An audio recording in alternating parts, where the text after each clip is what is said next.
Herkese merhaba. Yeni yılın ilk dolunayı Aslan Burcu'nda ve plütonik olacak. Önemli çünkü Ekim ayındaki Boğa Burcu'nda gerçekleşmiş olan ay tutulmasını tetikleyecek. Kritik birkaç noktası var hepimizi ilgilendiren. Anlatmaya başlamadan önce ilk defa eğer kanalımla karşılaştıysanız hoş geldiniz. Ben Fulya. Her ay yeni ay, dolunay ve varsa tutulmaları vaktinden önce yayınlıyorum, kanala yüklüyorum. Gökyüzündeki sembolleri yorumluyorum. Bir de Instagram adresim var. Orada da aktif günlük paylaşımlar yapıyorum. Takip etmek isteyenler için buraya Instagram adresimi bıraktım. Evet bakalım 2024'ün ilk dolunayında neleri konuşacağız? Hazırsak başlıyorum.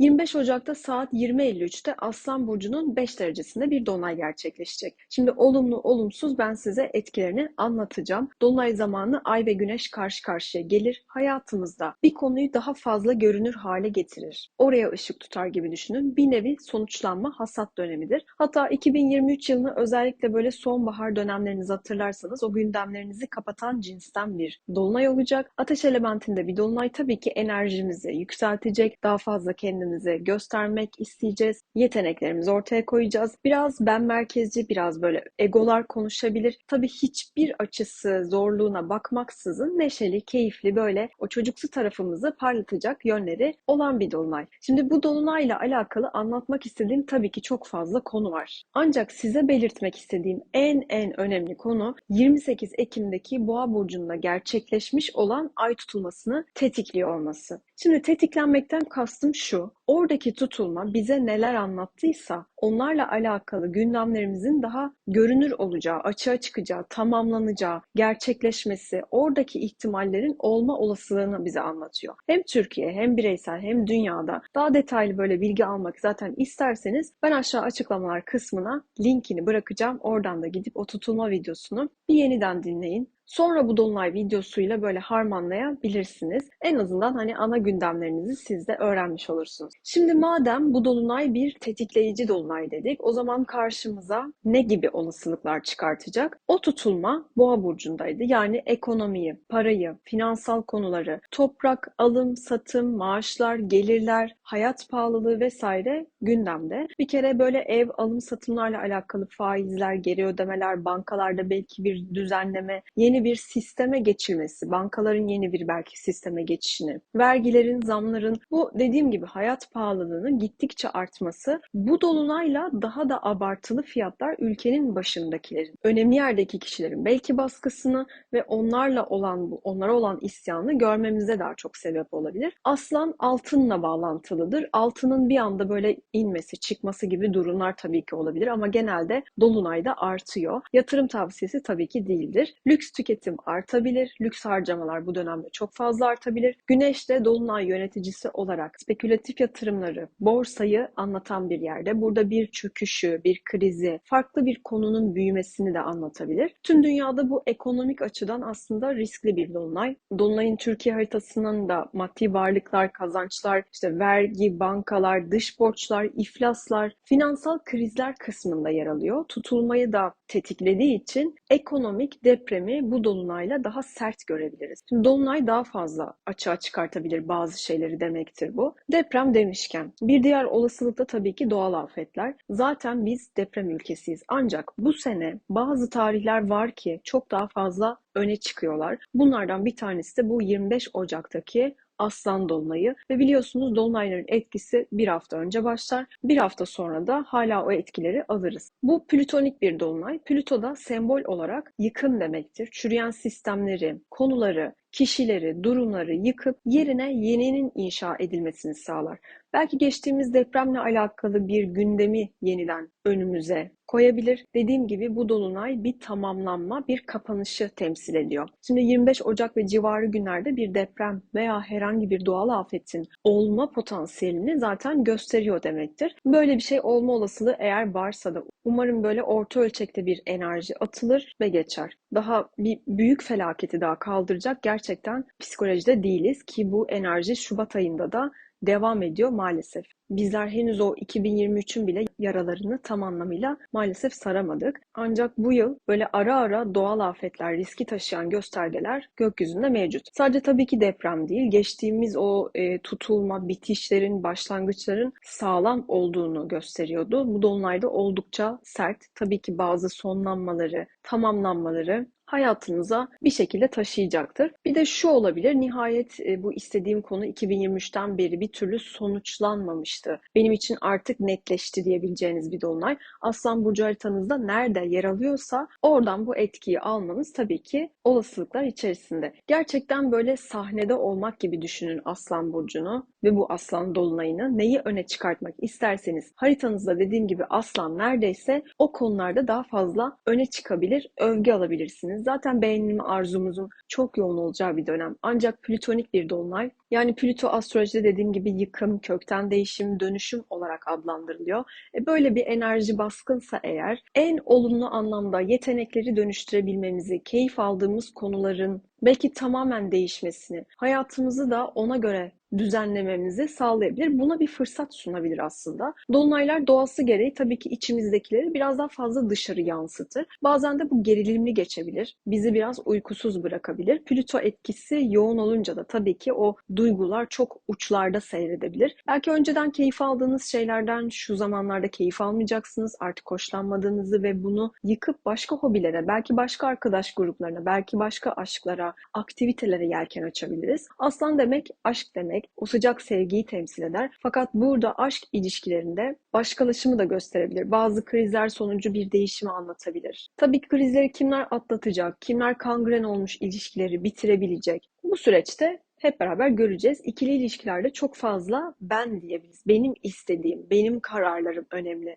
Ben bu şekilde istiyorum. Kendimi bu şekilde ifade ediyorum. Biz yerine biraz daha fazla dediğim gibi ben diyebiliriz. Bazen bu yıkım da getirebilir. O yüzden denge kurmamız gerekecek. İlişkilere bakış açımız değişebilir. İlişki istemeyen bir bakış açısındaysanız bunu belki bir anda ister hale getirebilir. Plüto var. Neticede kendi fikrimizi bile yıkıp geçebilir. Gerçekten çok güçlü ve keskin bir dolunay. Dolunay etkileri her zaman bir hafta önce başlar, bir hafta sonra da devam eder. Yani sadece 25 Ocak'ta biz bu etkileri almayacağız. Haritada en az su elementi yer alıyor. Dolayısıyla pek de öyle böyle dolunay olmasına rağmen duygusal, işte hassas bir bakış açısında olmayabiliriz. Bu tutum yok. Aksine daha mantıklı, belki harekete geçirici, hemen aksiyon alacağımız bir etki var. Fakat bunu yaparken o gereken işte o su elementinin o sakinliğini, dinginliğini bulamayabiliriz. Karar alırken ya da böyle gurur görebiliriz. Ya hep ya hiç gibi şeyler görebiliriz. Şimdi Aslan Burcu kendini göstermekle ilgili olduğu için bizler daha çok böyle dediğim gibi merkezde olmak, parlamak isteyebiliriz demiştim. Bir konuda daha fazla ön plana çıkmak isteyeceğiz. Görünür olmasını istediğimiz işler veya herhangi bir şey için tabii ki kullanılabilir bir dolunay olacak. Dolunayın bulunduğu evde de bakarsak bazı böyle organizasyonlara, işte topluluklara, gruplara dahil olabiliriz. Belki işte sosyal çevrede, sosyal platformlarda kendimizi daha iyi gösterebiliriz. Dışa dönük bir enerji olacak aslında ki Ocak ayının başından itibaren böyle çok daha depresif başladık. Daha karamsar bir atmosfer vardı. Şimdi dediğim gibi biraz daha böyle neşeli, keyifli. Hani her ne oluyorsa artık biz biraz daha hayatın keyfini çıkartmak isteyeceğiz. Umarım tersine bir sebep olmaz diyelim. Şimdi Aslan Burcu çocuklarla alakalı bir burç. Dolunay'ın yöneticisine baktığımda da Plüto ile yine kavuşumda ve o da çocuk evinde. Şimdi Plüto bariz olarak karanlıkları, zalimliği, tacizi, baskıyı, gücü temsil ediyor. Burada yurt dışı bağlantılı bir yerden uluslararası basında, sosyal medyada çocuklarla alakalı gündemleri, haberleri duyabiliriz ve bu yayılabilir. Aslında Dolunay öncesinde bu gündem başladı maalesef. Hepimiz haberlerde gördük, şahit olduk. Bunun haricinde hala bu konularla bağlantılı bir takım haberleri duyabiliriz. Bilmediğimiz skandal gündemler görülebilir. Dolunay'a yaklaştıkça bunu daha net görürüz. Bu bir anlamda aslında isyan dolunayı. Aynı zamanda sosyal medyada bir konuda herkesi isyan ettirebilir. Çocukların belki işte eğitimi, eğitim masrafları, eğitimle alakalı bir konuyu, eğlence sektörünü, sanatçılar, spor dünyası, bunlarla alakalı bazı kayıpları, yıkımları, aralarındaki güç savaşlarını da anlatıyor olabilir. Bu isyan tabii ki bu hayat pahalılığına, zaten finansal açıdan çok önemli bir dolunay. Her şeyin giderek daha da maalesef pahalılaşmasına verilen tepkiler çoğalabilir. Çocuklar, gençleri ilgilendiren konularda bazı olaylar medyada bize çok sert yansıyabilir. Bu zaten bir dediğim gibi isyanı getirecektir. Dediğim gibi bunun önceden başladığını ayak seslerinde zaten duyduğumuzu söylemiştim. Aslan Burcu liderleri, yöneticileri ve güçlü otorite kişileri anlattığı için burada çok önemli bir liderin, belki üst düzey bir yöneticinin, önemli konumdaki bir kişinin işindeki değişimleri, el çektirilmesini, rekabete girmesini, güç göstergelerini, işine belki son verilmesini ya da vefat etmesi sonucu o işe başkasının geçmesini, bu şekilde bir değişim sürecini de anlatıyor olabilir. Bahsettiğim alanlarda da olabilir tabii ki. Meclis içinde mesela gerçekleşebilir. Zaten Dolunay da bu evde. Sadece ülke için demiyorum, dünyadaki bir liderin, önemli konumdaki bir kişinin de belki alaşağı edilmesi, ölmesine, belki suikastine, ona karşı uygulanan baskı ya da onun baskısına, liderler arasındaki güç savaşlarının artmasına, yönetici ya da lider konumundaki kişilerin böyle kibirli, küstah konuşmalarına tabii ki maruz kalabiliriz. Bitmiyor çünkü çekişmeleri. Ekonomik açıdan kolay bir dolunay değil, ancak birçok güzel etkileşimde mevcut. Özellikle böyle yurt dışı bağlantılı işleriniz varsa, sosyal medya bağlantılı konularınız varsa kalıcı adımlar atabilirsiniz. Dolunaydan sonraki günler için söyleyebileceğim yine böyle uzun süreli ciddi ilişkiler, işbirlikleri çok kolay yapılabilir. Bu konulardan yana daha çok önümüze fırsatlar çıkabilir. Su ve toprak grupları bu anlamda daha şanslı olacak diyebilirim. Bu dolunayda hatta bir krizi fırsata dönüştürebilecek çok kişi olacaktır. Özellikle dediğim gibi dolunay sonrasındaki günleri daha rahat değerlendirebilirsiniz. Ülkemize göre çıkan haritada yükselende Başak Burcu var. Bence bu dolunayda bir şeyleri takıntı haline getirebiliriz. Plüto da devrede çünkü. Bir şeylere böyle çok takılı kalabiliriz. Anlamlandırmak, daha doğrusu hissederek anlamak zor. Bunun dışında sağlık konuları, sağlık çalışanları, kamudakiler, beslenmeye dair gündemler, sağlıkla ilgili bir haber yayılabilir. Yöneticisi Merkür Oğlak'ta gayet akla mantığa uygun kararlar verilir. Ancak burada da Merkür Mars kavuşunda biraz böyle sivri konuşmalara, hazır cevaplıklara, işte hızlı kararlar aldırmasına sebep olabilir. Bazı konularda böyle atarlanıp anlık sinirle kestirip atabiliriz. Dolunay'ın böyle geneli zaten çok güç çekişmelerine, işte resleşmelere ya da manipülasyonlara çok açık bir dolunay. O yüzden biraz daha dikkat etmekte fayda var. Fakat mantıklı kalabilmenizi sağlayacaktır. O yüzden bu gurura, baskıya yol açacak ortamlarda, konuşmalarda pek bulunmasanız bu aralar çok daha iyi olur. Özellikle dolunayın yaklaştığı günlerde. Çünkü bu dolunayda her ne yaşanıyorsa çok fazla büyüyebilir. Özellikle Jüpiter etkisi burada bu duyguları, düşünceleri, davranışları çok böyle abartılı abartılı ortaya çıkartacak. Jüpiter tabii ki ekonomiyi de, işte doğal afetleri de, zamları da, vergileri de, altını da, videoda ben size her ne bahsettiysem hepsini çok böyle abartılı abartılı ortaya koyabilecek, çıkartabilecek, genişletebilecek, büyütebilecek, kontrolsüz bir büyüme verebilecek bir gezegen. Bu arada tabii ki lüks harcamaları da abartılı yapabiliriz. Aslan Burcu böyle kalp dolaşım sistemiyle de alakalı bir sanatçının, bir liderin kalp krizi riskini de gösterebilir. Sabihan sembolüne de baktığımızda zamane kızı tarafından meydan okunan eski moda muhafazakar kadın olarak geçiyor. Bu bir sembol yorumu ve açıktır yoruma. Ancak ben şöyle yorumladım. Eski ile yeninin çatışması, zaten bunun da başlangıcı bir dolunay olarak görüyorum ben bu süreci. Eski sistemlerin yıkılması, yeninin, teknolojinin, gelişmiş sistemlerin eski böyle köhne düzeni yıkmasına işaret edebilir. İnanç sistemleriyle alakalı, toplumun belki yine bir konuda kutuplaşması, daha doğrusu çatışmasını da anlatabilir. Yeni neslin belki daha böyle baskın, kendini, isteklerini göstermesi, işte meydan okuması, o plütonik etkiyi gerçekten görebiliriz bu dolunayda. Yeni bir döneme geçiyoruz. Zaten Plüto Kova'ya geçiyor. Muhtemelen teknolojiye, bilgiye, geleceğe, bu yapay zekaya birçok sistem ve oluşum yenik düşebilir. Burada bir yeni eski arası gidip gelinebilir. Şimdi yükselenlere göre bakalım bu dolunay nasıl etki edecek? Yükselen burcunuzu bilmiyorsanız tabii ki güneş burcunuza göre her zaman dinleyebilirsiniz. Ancak öngörüler her zaman yükselen burca göre yapılır. Yükselen Yükselen Koçlar 25 Ocak'taki Dolunay sizin haritanızda 5. evinizde yer alıyor. Koçların ilişkilerde, dostluklarda, sosyal çevrelerinde bir değişim var. Aşk hayatınızda ya hep ya hiç diyebilirsiniz. Ekim'den bu zamana kadar bir flörtünüz, görüştüğünüz bir kişi varsa belki bu kişiyle nasıl bir yol alacağınızı oturup konuşabilirsiniz. Biraz böyle tepkileriniz büyüyebilir. Buna dikkat. Bu dolunay sizi netleştirecek bir dolunay. Bir bitiş olsa da başlangıç da olsa ki başlangıç bir krizle olabilir.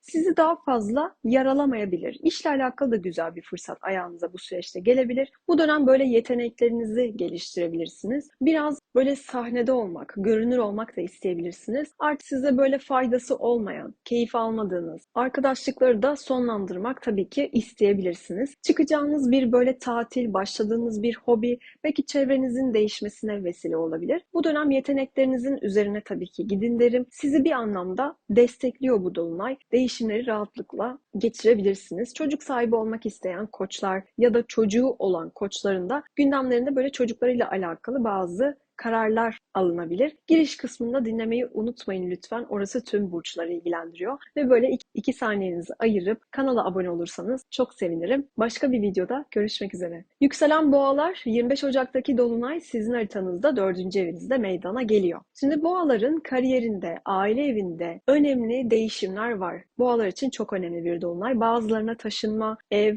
alım, satım, kira gibi konuları hızlandırabilir. Kiminiz evden belki işini dijital ortama taşıma, evden çalışma sistemini geliştirmek ya da aile içindeki bir konuyu belki toplum önünde daha görünür hale getirmek. Belki aileyle çalışma ya da kiminiz de aileden kopma, boşanma, ayrılık gibi bir süreçten geçiyor da olabilirsiniz. Eğer özellikle Ekim ayından beri sancılı bir ilişki dönemindeyseniz bir karar verebilirsiniz bu dolunayla. Taşınan sadece siz değil, tabii ki aile üyenizden biri de olabilir. Belki bir evi satışa çıkartmak, bu da olabilir. Toplum önüne hani bunu gösterebilirsiniz. İşte ilan vermek vesaire. Aile içindeki bir konu çok büyüyebilir. Buralara da biraz daha dikkat. Sakin kalmakta fayda var. Sizi birazcık zorlayabilir bu dolunay ama Jüpiter de Boğa'da bir yandan sosyal medya, eğitim, işte uzaklardaki kişiler, yurt dışı bağlantılı işler, sınavlar vesaire konularında biraz daha şanslısınız. Aile ve kariyer arasında kalabilirsiniz. Sizi belki böyle zorlayan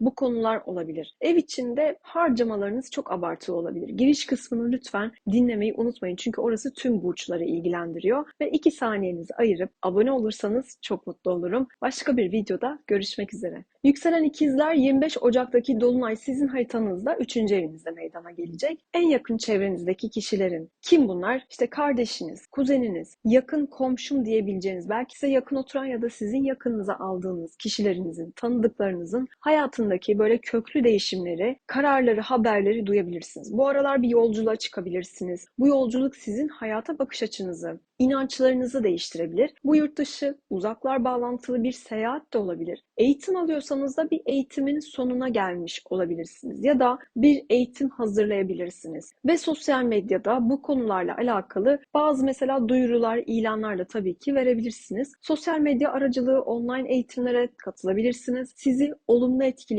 Genel olarak sadece böyle zihinsel olarak çok böyle baskı hissedebilirsiniz. Oldukça böyle aktif düşüneceğiniz ve konuşmalarınızın da çok böyle manipülatif, işte krizli olmamasına lütfen dikkat edin. Siz bu dönem bir konuda böyle keskin bir karar veriyor gibi görünüyorsunuz. Finansal açıdan da desteklenebilirsiniz. Hatta böyle uzun süreli ortaklıklara, bazı işlere, işbirliklerine, ortaklı kazançlar sağlayacağınız şeyler için bir fikriniz gelişebilir, fikir üretebilirsiniz. Adım da atabilirsiniz. Giriş kısmını lütfen dinlemeyi unutmayın. Orası tüm burçları ilgilendiriyor. Ve 2 saniyenizi ayırıp kanala abone olursanız çok mutlu olurum. Başka bir videoda görüşmek üzere. Yükselen yengeçler 25 Ocak'taki dolunay sizin haritanızda paranız, değerleriniz, maddi varlıklarınızı anlatan bir evde meydana gelecek. Burada ortaklaşa kazançlarınız, işbirlikleriniz için böyle bir bütçe hesabı, işte bu konularla ilgili konuşmalar, gelir gider hesabı yaptığınızı görebilirsiniz. Kadersel olarak kariyerinizde ilerleyebileceğiniz bazı ortaklı işlerde fikir ayrılıkları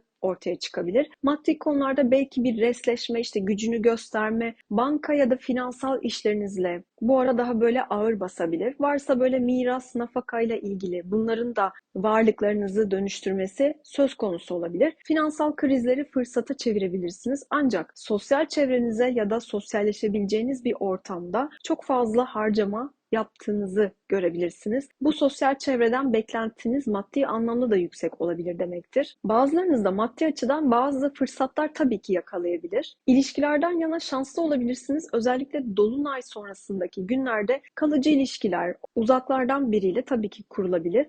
Bu konuşmalar içerisine girebilirsiniz. Kısaca maddi konularda aslında bir sonuçlanma dolunayı, maaşların, kazançların, harcamalarınızın, gelirlerinizin, giderlerinizin daha net belli olacağı bir dolunay olacaktır. Bazılarınız da başka bir sektöre geçmek isteyebilir, işle ilgili bir değişim yapmak isteyebilir ve bunun için bazı yatırımlar, konuşmalar içine girebilirsiniz. Güçlü kişilerden de destek almak isteyebilirsiniz. Giriş kısmını lütfen dinlemeyi atlamayın çünkü orası tüm burçları ilgilendiriyor ve 2 saniyenizi ayırıp kanala abone olursanız da çok mutlu olurum. Başka bir videoda görüşmek üzere. Yükselen Aslanlar 25 Ocak'taki dolunay sizin haritanızda yükselen evinizde meydana geliyor. En çok sizi ilgilendiriyor sevgili Aslanlar. Dolunaydan bahsediyoruz çünkü Aslan dolunayından. Hayatınızın bir dönemini kapatan kariyeriniz, eviniz, ilişkileriniz, ortaklıklarınızla alakalı artık bir netleşme, artık bir tamamlanma yaşayacağınız bir haftadan, daha doğrusu 2 haftadan bahsediyorum. İlişkilere, ortaklıklara bakış açınızda, tutumunuzda, istekleriniz konusunda belki böyle bıçak gibi keskin olacağınız bir dönem olacaktır. Bazılarınız için ilişkilerin dönüşüm zamanıdır bu dolunay. Bir krizle çözümlenebilir veya krizle kopuş da yaşanabilir. Bu sebeple biraz böyle ağzınızdan çıkanı da duymanız gerekebilir. Bu dolunayda siz karar veren tarafsınız. Belki ilişki istemiyordunuz, artık fikir değiştirebilirsiniz. Bir kişi sizin işte evliliğe, ilişkiye karşı tutumunuzu kökten değiştirebilir. Bazılarınızın da yer değişimi, işte taşınma, yolculuklar gibi temaları güçlenecektir. Güçlü demişken güçlü ortaklıklar veya ilişkilerde kurabilirsiniz bu dolunayla beraber. Hatta böyle çürümüş, artık size faydası olmayan ikili ilişkilerden de sıyrılıp yenisine yer açabileceksiniz. Çok güçlü bir dolunay bu. Kıskançlık, baskı, manipülasyonları da getirebilir. Kariyerinizle alakalı böyle bazı fırsatlar da önünüze çıkabilir. Umarım iyi ihtimallerin sizin için çalıştığı bir dolunay gerçekleşir. Giriş kısmını lütfen dinlemeyi unutmayın çünkü o bütün burçları ilgilendiriyor ve 2 saniyenizi ayırıp kanala abone olursanız da çok mutlu olurum. Başka bir videoda görüşmek üzere. Yükselen Başaklar 25 Ocak'taki dolunay sizin haritanızda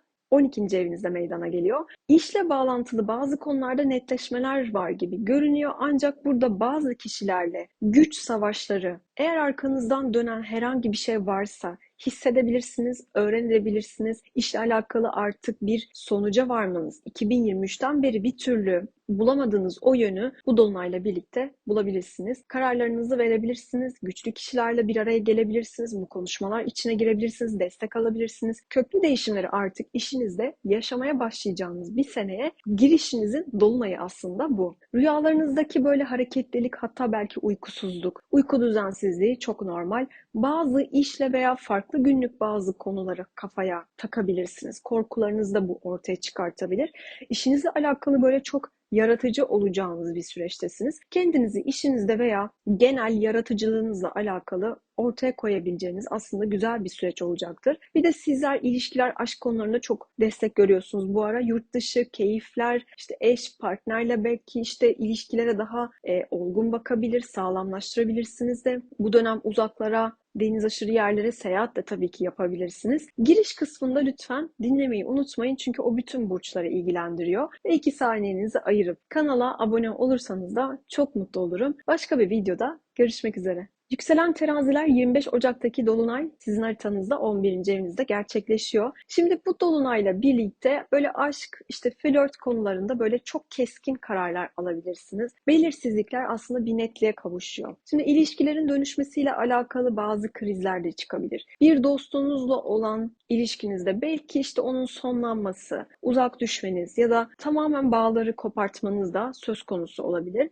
Şimdi çocuklarla alakalı bazı böyle gündemleriniz tabii ki olabilir. Artık Plüto da çocuk evinizde 21 Ocak'tan sonra. Dolayısıyla çocuk sahibi olmak isteyenler ya da çocuğu olanların bu konularda bazı belirgin sonuç aldığı dönemlere giriş yapılıyor. Kariyerinizden elde etmek istediklerinizle alakalı da hani ne alacaksınız, ne yöne gideceksiniz vesaire hayallerinizle ilgili belki bir tamamlanma, sonuçlanma olabilir. Keyifli bir tatil, aktivite için harcamaları birazcık abartabilirsiniz. Geleceğinize yönelik böyle hedeflerinizde de artık ne yapmak istediğinize karar verebilirsiniz. Sosyal çevrenizde kendinizi, yeteneklerinizi göstermek biraz daha böyle ön planda kalmak isteyebilirsiniz. Giriş kısmını dinlemediyseniz lütfen o kısmı atlamayın çünkü o kısım bütün burçları ilgilendiriyor ve eğer abone değilseniz 2 saniyenizi ayırıp kanala abone değilseniz abone olursanız çok mutlu olurum. Başka videoda görüşürüz. Yükselen akrepler 25 Ocak'taki dolunay sizi çok ilgilendiriyor. Toplum önünde kendinizi, gücünüzü, yeteneklerinizi göstermek isteyebilirsiniz. Kariyeriniz ve ev hayatınızı dengelemek bu ara biraz zorlayabilir sizi. Belki buradaki bazı krizleri çözmeniz gerekecek. Kariyerinizde parlamak, öne çıkmak için bazı kararlar alabilirsiniz. İşinizi belki de ön plana çıkartmak, bu konuda daha eğlenceli, keyifli şeyler ortaya koymak da tabii ki isteyebilirsiniz. Ortaklı ilişkilerden yana tabii ki böyle bazı teklifler gelebilir. Ancak 2023'te başlayan ikili ilişkilerde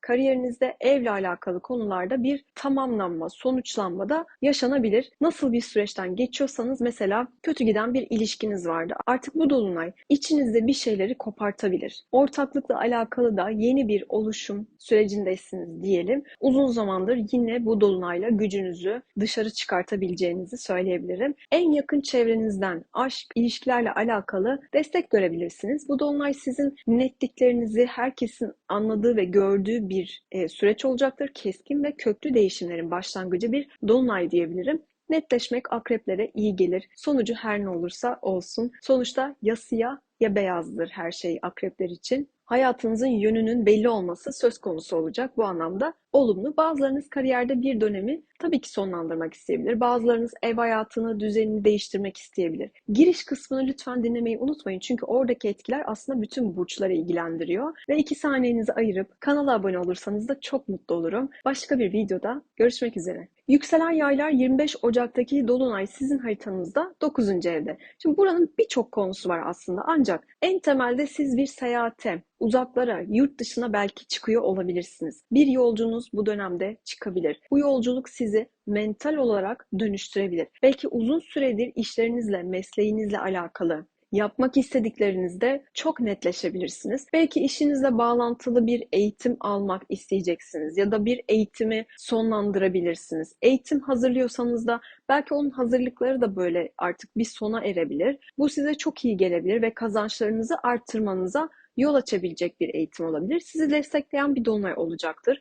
2023'ten beri günlük düzeninizde işlerinizin ne yöne gideceği konusunda size bir şeyleri tamamlattırabilir. Uzak akraba, işte akrabalarda, uzaklarda yaşayan kişiler ve yakın çevrenizdeki kişilerle iletişiminizde, yani bu kişilerle olan iletişiminiz değişebilir demek istediğim. Yakınlarınızın hayatındaki çok önemli kararları, haberleri bu süreçte alabilirsiniz. Sosyal medya işleriniz eğer varsa burada öne çıkabilirsiniz. Mesela yazılarınızı, içeriklerinizi tamamen değiştirebilir ve dikkat çekebilirsiniz. Varsa böyle bir işiniz, bunu kullanmak için güzel bir dönem olacaktır. Giriş kısmını lütfen dinlemeyi unutmayın çünkü o giriş kısmı bütün burçları ilgilendiriyor ve 2 saniyenizi ayırıp eğer kanala abone olursanız çok çok çok mutlu olurum. Başka bir videoda görüşmek üzere. Yükselen Oğlaklar 25 Ocak'taki dolunay size ortaklı gelirler, ailenin ortaklı kazançları, banka alacak verecek, bu konularda daha çok sizi netleştirebilir. Belki bir satışınız var ve bu satıştan kazanç sağlayabilirsiniz. Vergi işleriniz varsa bunlarla alakalı bir sonuç alabilirsiniz. Ancak bu maddi konular bir anlamda kriz de yaratabilir.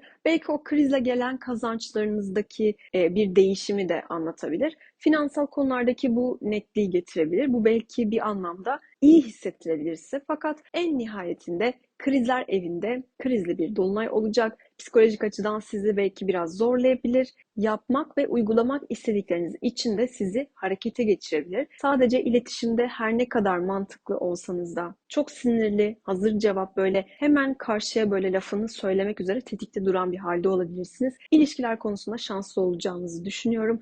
Özellikle dolunaydan sonraki günlerde Ocak haftası oldukça dikkat çekebilirsiniz. Gözler üzerinizde olabilir, ikili ilişkiler vesaire anlamında. Maddi konulardaki değişimler sizin kazançlarınızı artık farklı kapılardan kazanmak istemeniz, belki farklı yollardan bulmanız ve bunların netleşmesi, bazı netleşmelerinizle bağlantılı olabilir. Giriş kısmını lütfen dinlemeyi unutmayın. Giriş kısmı tüm burçları ilgilendiriyor ve eğer kanala abone değilseniz, abone olursanız çok mutlu olurum. Başka bir videoda görüşmek üzere. Yükselen Kovalar 25 Ocak'taki dolunayın en çok etkileyeceği burçlardan biri de sizsiniz. Sizin için artık ikili ilişkiler, evlilik, ortaklık konularında bir netleşme geliyor. 2023 yılını kapatacağınız, bazı tamamlanmalar yaşayacağınız bir dönem olacaktır. 2 hafta içindesiniz. İkili ilişkilerde bazı güç savaşları içinde kalabilirsiniz. Bazılarınız da taşınma, yer değişimi veya aile konularında biraz böyle abartılı gündemlere sahip olabilir. İçsel olarak biraz böyle sinirli, agresif hissedebilirsiniz. Merkür Mars arka plandaki bir evinizde yer alıyor olacak. Ailenin işlerinde işte belki ev satışı ya da parasal bazı gündemlerinizde o aile desteğini de tabii ki alabilirsiniz.